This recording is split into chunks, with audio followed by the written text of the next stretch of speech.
You've learned how to select particular variables or columns that you're interested in.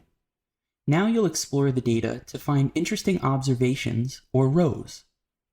We start with code for selecting 4 columns of interest: the state, county, population, and unemployment rate.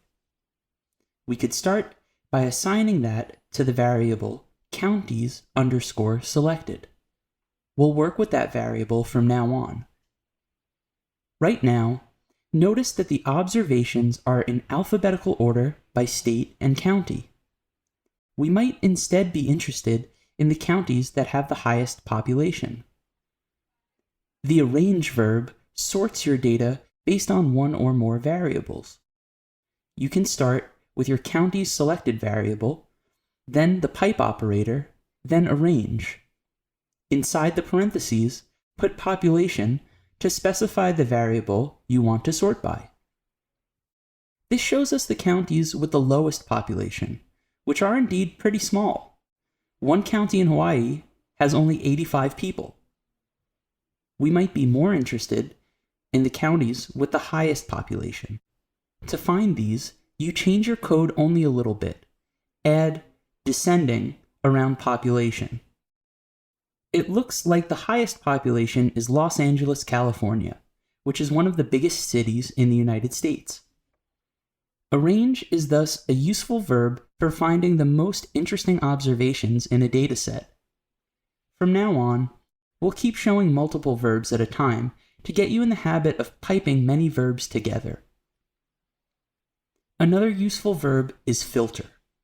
You can use the filter verb to extract only particular observations from a dataset, based on a condition. Recall that after your first verb, you can add a pipe operator, then add another verb. You can pipe any number of verbs together to transform your dataset. For example, after the arrange, you could add filter state equals quote New York to get only counties in the state of New York. Notice that the observations are filtered, but they're still sorted by population thanks to your arrange. Besides equals, you can filter based on logical operators like less than or greater than. For example, you could filter for counties that have an unemployment rate of less than 6%. The condition in the filter would be unemployment less than 6.